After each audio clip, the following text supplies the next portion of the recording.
Assalamu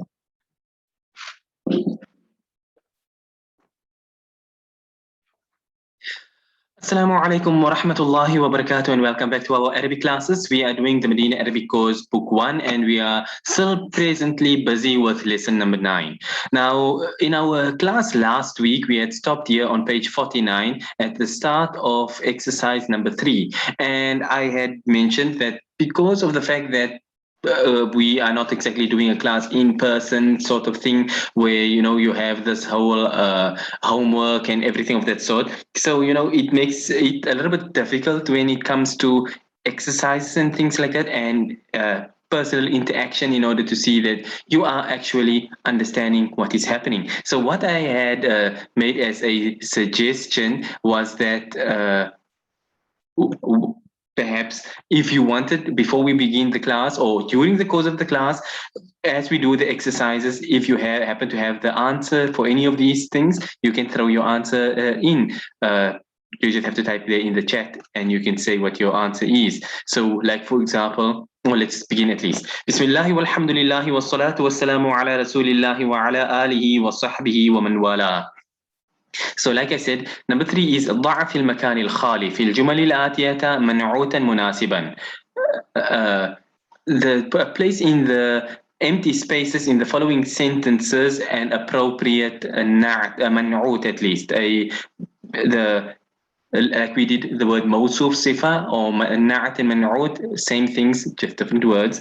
So yeah, so we did here al-Arabiyyah too, and I put in the موصوف or the منعوت. For example, لغة. العربية لغة سهلة.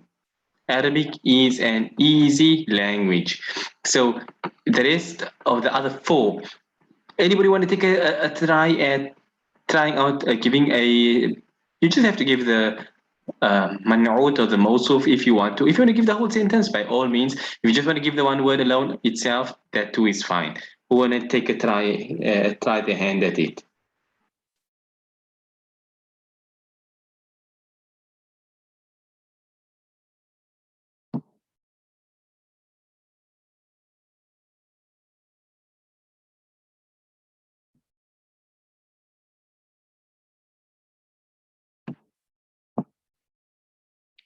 أنا رجل قديم. أنا رجل قديم.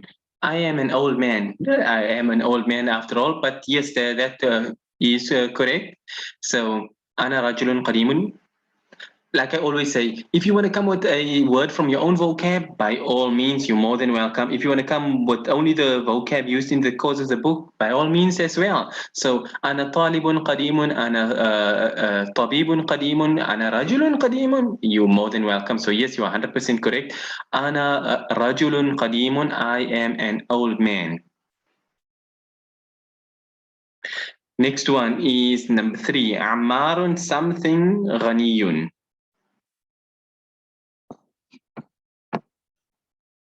عمار ولد غني. Very good. عمار ولد غني. عمار is a rich boy.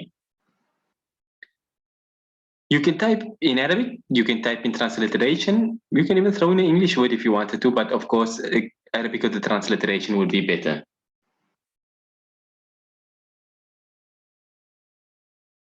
So number 4, something, this something is broken.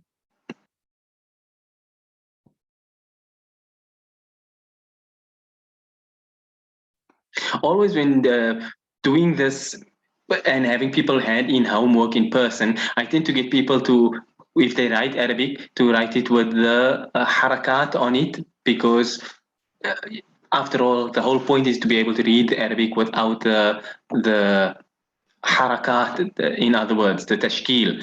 But the doing as you are doing is more than good enough because we don't exactly have much option available. So the answer which was given to question number 4, هذا باب مكسور. You can say it from an English perspective. You see, هذا باب مكسور. This is a broken door. Or هذا الباب مكسور. I suppose you can take him anyway, whichever way you want to go with it. So, babun maksurun, a broken door. So, hada babun maksurun. This is a broken door. So, it's on display and you're telling people this is a broken door. So, yeah, it's okay. It's good enough. We can accept him. So, hada babun maksurun. This is a broken door. Not hada babu maksurun. This door is broken. If you wanted to say al-babu, hada al-babu maksurun, you would be doing no harm in that either. But yeah, or at least I should say in your case, your example is better. Hada babun maksurun. It is the man'ud of maksur being the nat, or the mawsuf of maksur being the sifa. Okay, so that was number 4. Number 5, lastly, the last sentence for the exercise.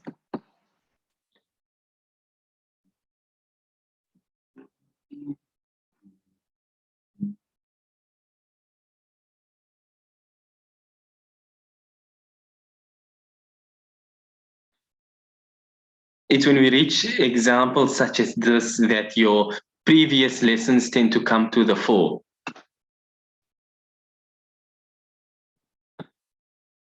Okay, so the answer which was given is Faisalun Malikun Kaslanu. Very good. Faisal is a lazy king. Malik means a king. Because obviously we're not going to be taking the word Malak over here because Malak is an angel. So we're not going to say he's a lazy angel. We're going to say he's a lazy king. And that's why your harakat tends to help you when you are, because if you look at the word Malik, Malak, it's written the same way. Only the harakat that distinguishes between the two. But yeah, so Faisalu Malikun Kaslanu. Kaslanu is a Kaslanu on account of the fact, as you know, it is a one of those words on that particular pattern which do not accept tanween. As a result, we will never say Kaslanun. We will always only say Kaslanu. All right. Very good for exercise number 3. Moving on to exercise number 4. Exercise number 4 doesn't exactly have much that you can do unless it is verbal. So therefore, I will read exercise number 4. It says Iqra, read. Now it says Kaslanu, which means lazy. Jawa'anu, which means hungry. عطشان, which means thirsty. غضبان, which means angry. ملآن, which means full. Something which has been filled up, full.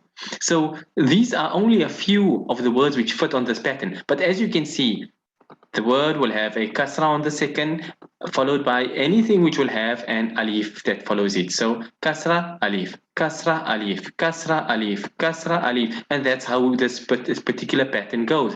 So fa'alanu, kasranu, jawa'anu, atishanu, ghadbanu, uthmanu, etc., etc., etc., etc.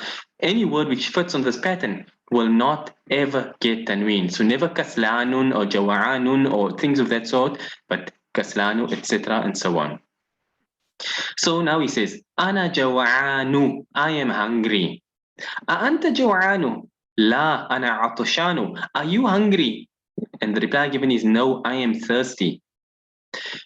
So, you know, it's you actually having a little bit of speech at the same time. So I'm not hungry, I am thirsty.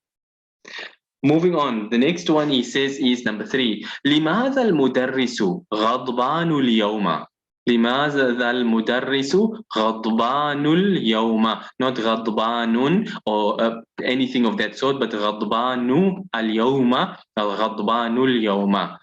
لماذا means why. المدرس, the teacher. غضبان, angry. اليوم, today. لماذا المدرس غضبان اليوم? Why is the teacher angry today? I don't know. He can be angry for any number of reasons, but today he's not that angry. لماذا المدرس غضبان اليوم? Why is the teacher angry today? And of course, because it's not question and answers, no answers are given. It's just for you to be able to read and understand. We move on to number 4. He says, Al-kubu mal'anu. Al-kubu, the new word for you. We have not done him in the course of the book so far. At least I don't think so. Al-kubu means the cup. Al-kubu mal'anu. The cup is full. So now whether your cup is full of tea or full of coffee or whatever it may be, or water or anything, but the cup is full. Not half full or half empty, but the cup is full. That's the end of page 49. Now we move on to page 50. Now, as is always, he'll bring this box and he'll says al-kalimatul jadida, to the new words. These are the words that we did over the course of this portion of the lesson, which were new that we hadn't done yet prior to this. So he says, number one is al-lugha too. Now, obviously, when you are reading it, you will take into account how the endings will be pronounced as well. Even though that's not the purpose. The purpose here is just to have the words to write down in your vocab book. But anyway, al-lughatu, the language, or lughatun, a language. That's something that by now you must be able to distinguish yourself between a definite or an indefinite noun, because we have learned about definite and indefinite nouns before. So al-lughatu, the language, shahirun, meaning famous, al-madinatu, the city, al-ta'iru, the bird, al-yawmu, the day, or al-yawma, as in the case above, and kaslanu,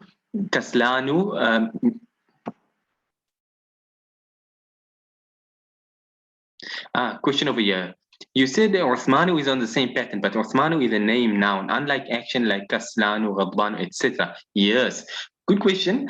And it actually never occurred to me to ask that question before, or at least pose that in the course of the lesson. But yes, any word, regardless of what it is, whether it's a name or a proper noun or any type of thing, anything which fits on this particular pattern, the pattern is what prevents the or at least, like I explained last week, these words, it fits onto something, or at least it becomes something which is known as غير منصرف. In proper Arabic terms, it would be known as غير منصرف. غير منصرف means something which does not change. Now, in the context of غير منصرف, you may think, but it don't change.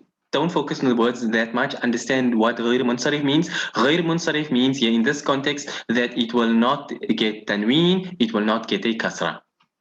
So you can also, by virtue of that, know that all of these words, جوعان, عطشان, غضبان, etc., will never get a kasra. So, مررت, for example, مررت بزيد.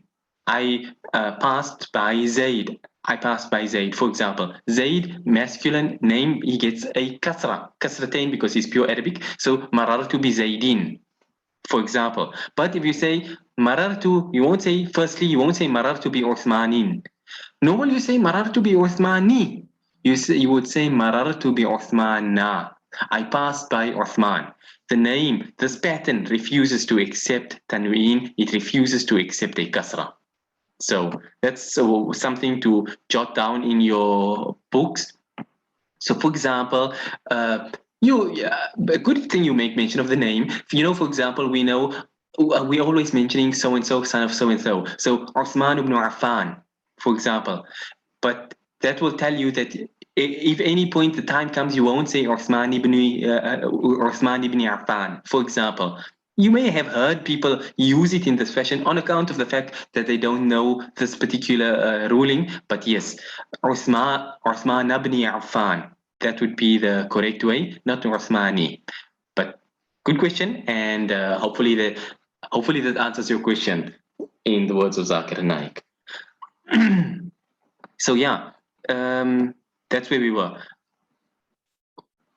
Al-yawm, the day, or today, or al-yawm means the day. Kaslanu, lazy. Jawanu, hungry. Atashanu, thirsty. Mal'anu, full. Ghadbanu, angry. Al-usfuru, the sparrow. And al-yawma, the day, or I mean today. Like he gave in the example here, لماذا المدرس غضبان اليوم? Why is the teacher angry today? And that's the end of that portion. Now, the bar, like I always say, is like in English, you know, you've got section A and section B. The bar simply stands for section B. So that's where we are moving on to. So he says, أين المدرس? Where is the teacher? هو في الفصل. He is in the classroom. وأين المدرس الجديد? And where is the new teacher? هو عند المدير. So what is brought into play here is the usage of a new preposition essentially. So we know that min, ila, ala, the words of this sort, they are all prepositions. Meaning what? It means that the word which follows it get a kasra. So inda is another preposition, which means the word which follows inda will have a kasra. So al-mudiru inda al-mudiri. Huwa meaning the teacher. He is where. Inda means by, with, so to speak in English. He is with the principal. هو عند المدير. He is by the principal. There is one point when I taught this kitab about 9 years ago. There was a point that I tended to bring up, at least with the point between the difference, at least between inda and ma'a, because if you look in a dictionary, ma'a means with, inda means with. So why do we have two of them? Because ma'a is also a preposition. It also makes the word get a kasra. So the word which follow it get a kasra. So why inda and ma'a if they both have the same meaning? The reality is that they don't have the same meaning. So ma'ahu, indahu, not quite the same thing. So when you look at the word, let's put it this way, that you've got the mudarris and you've got the mudir. If you were to say, okay, let me put it in, I'm probably making things more confusing. Simply put, inda has the meaning hidden within it. The connotation attached with inda is that the teacher left and went to the principal. It denotes him going to that one. So he's with him there, he's by him. That's why I tended to translate it as by, even though with and by comes to the same thing in English, but it shows a distinction between both of them just happening to be somewhere. But this is a point of him traveling from point A to have reached point B to that person. So that's the why inda is used rather than ma'a, for example. But you'll understand it better as we give more examples in the course of the class for inda.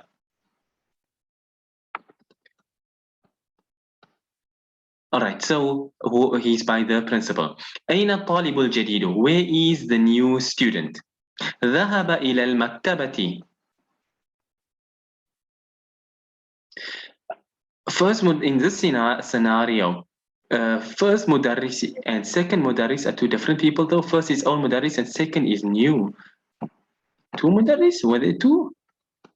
Oh yes. أين المدرس? Where is the teacher? هو في الفصل. He is in the classroom. وأين المدرس الجديد? And where is the new teacher? هو عند المدير. He is by the principal. So once again, putting in the context of the sentence, why would the new teacher be by the principal? Where would he be?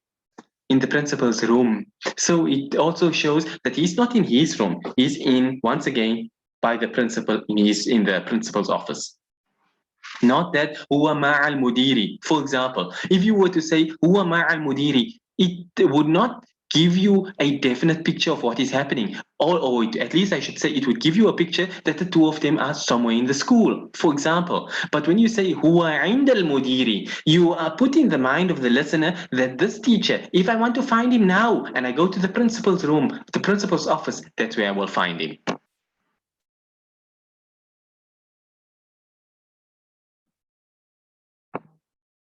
So that's why a word which may seem simple, in reality, they have different, deeper connotations to them. And it's not just a random word, just throw it out there however you want to.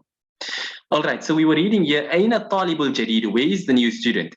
ذهب إلى المكتبة. He went to the library. المكتبة is the library. إلى is a preposition, so therefore it makes المكتبة become al-maktabati on account of ila. So he went to the library. Now, if you remember from our previous classes, at least, I think we have touched this before.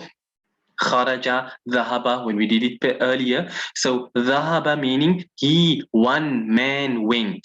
So he, one man. Who is the one man? At-talibul jadidu. It's he, singular, third person. So he, that one man, went to the library. So this is what you will learn when you do sarf. You've got your nahu, which is your grammar, and you've got your sarf, which is known as morphology in when it's translated often into English. So yeah, so for now, don't focus too much on it. If you do happen to know sarf and things, well and good. If you don't know, don't stress about it too much. We are doing modern style as opposed to traditional style. Traditional style Arabic would be you will memorize all the gardans as they known. So فعل فعل فعلوا فعلت فعلتا فعلنا فعلت فعلتما فعلتم فعلت. You're going to go learn them all and sort them off by memory. That's traditional style. So that would make it that you understand the haba without, in your sleep while you're rolling over, you know what the haba means. But we're not doing that style. We're doing piecemeal, which is the modern version, that you follow the course of the book, and as you go by, a little more of the puzzle will be given to you, and then you end up with the whole picture. So yeah, for now, just remember, dhahaba means he, one man, went. So dhahaba ila al-maktabati. He went to the library. So من ذلك الرجل الطويل الذي خرج الآن من المدرسة? You can see 1, 2, 3, 4, 5, 6, 7, 8, 9. From where we were doing 3-letter sentences, suddenly we've jumped into the deep end and we're doing sentences made up of 9 words. We're in merely on page 50. You in book 1. You haven't scratched the surface of anything, but you're already reaching sentences of 9 words long. Look at it. You can see many surahs of the Quran which have ayat which are half the size. So when you the book that you are doing, it is simple, it is basic, and if you focus enough, inshallah, a time will come before too long and you'll be able to read and understand the Quran just as easily. So that's why, although it tends to take a while and things like this, but at the end of the day, you will benefit from the lessons done in this kitab, inshallah. So yeah, without further delay, man dhalika rajlu, who is that? Man meaning who? Dhalika, that one man or that one person or that one simply, as you know, dhalika is a masculine directive pronoun for something which is far away. So either a masculine object or a person, but because ar-rajulu means the man, so therefore we know we're speaking about the man. Who is that man? Which man? Ar-rajulu, ar-rajulu tawilu, the tall man. But what about him? Alladhi, the one. So you explaining and giving more information about this man. Which tall man? There were probably a couple of tall men. But alladhi, kharaja al-ana. But you joining kharaja al-ana. Al-ana means now. We did do this word before.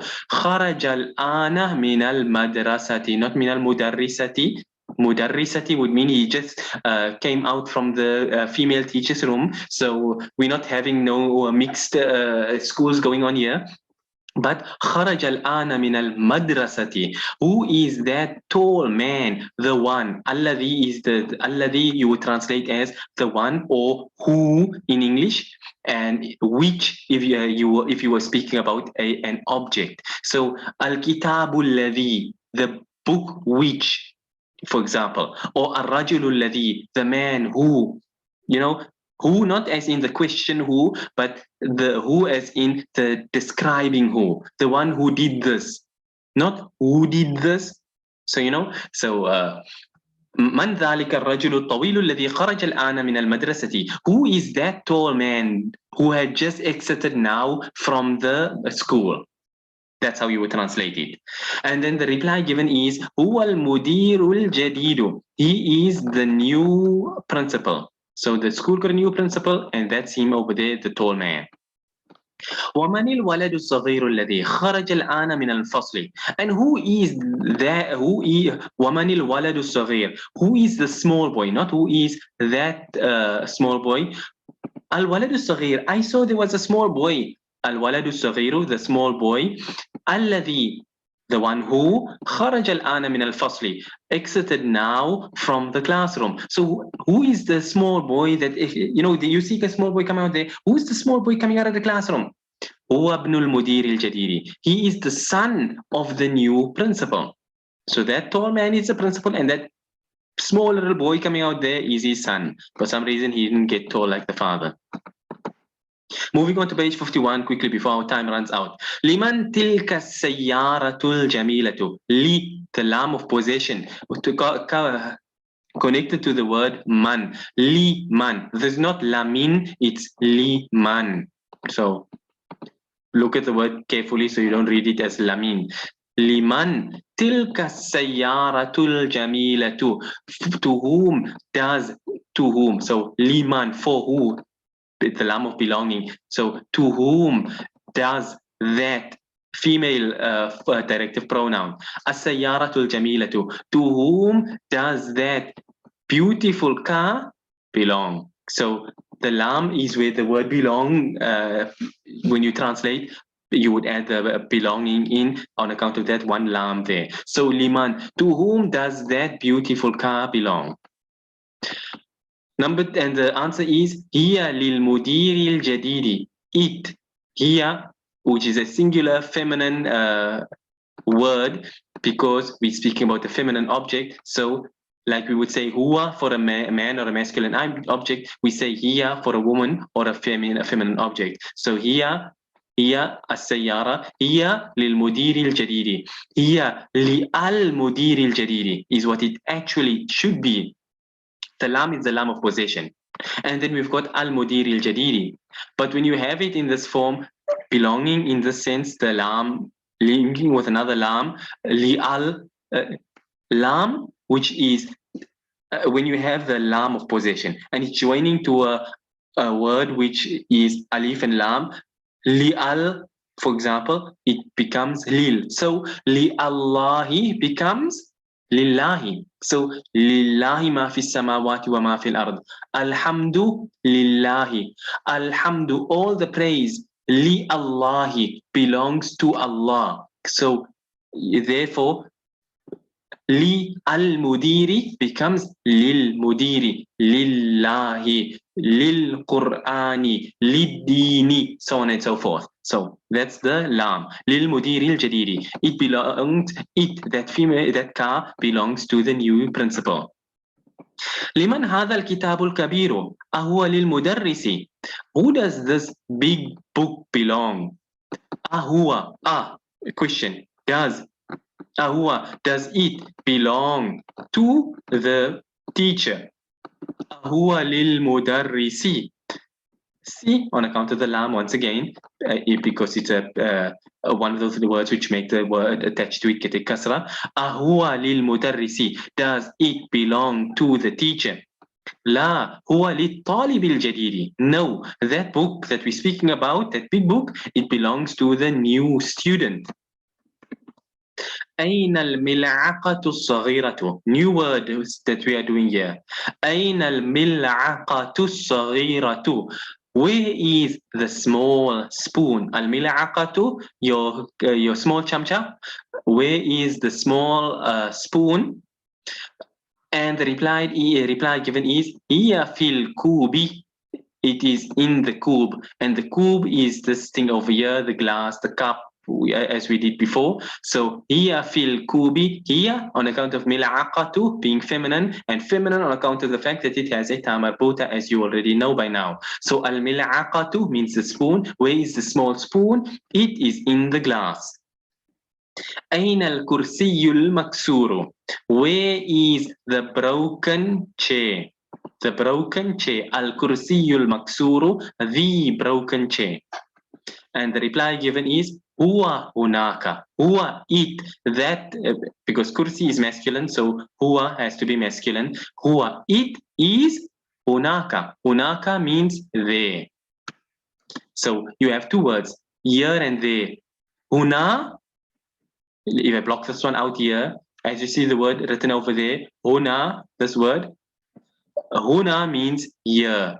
But when you have hunaka, it becomes there. So here and there. Well, even in English, if you just add a T by, you get there. If you take the T away, it becomes here. So in Arabic, you have a kaf, which makes it there. And when you take the kaf away, it means here. So you can jot that word here and there down in your vocab book. And we'll stop on this point here, inshallah, because as you can see, the next batch of exercises will lead us right through to the ending of the lesson, end of lesson number 9. So we'll stop here at the middle of page 51. And I hope at least that the class was not too confusing, that it was not too turning around in circles, and that you actually were able to understand things from the lesson. If there are anything which is at any point in the time that is confusing, or anything that you don't understand 150%, then stop the class at any time and ask your questions. You're welcome to ask now your questions too, but stop the class and ask your question. There's no such thing as a stupid question. Everybody can always benefit and learn from your questions. So, questions are always welcome. But yeah, if you don't understand a thing 150%, don't wait and think, well, I'll listen to the recording later on when it's uploaded and I'll wrap my head around it then.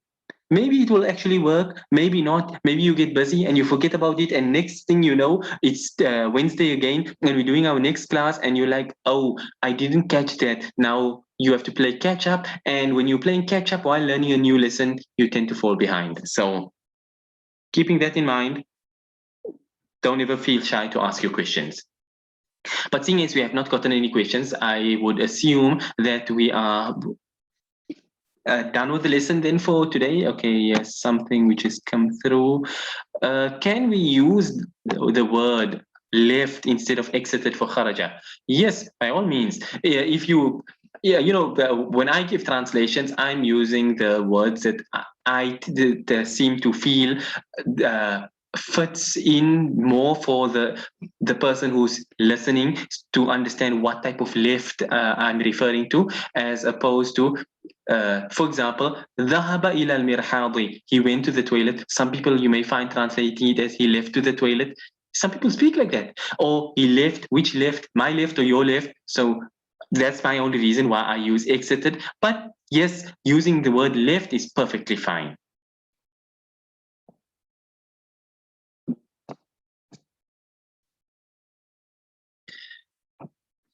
Okay, so that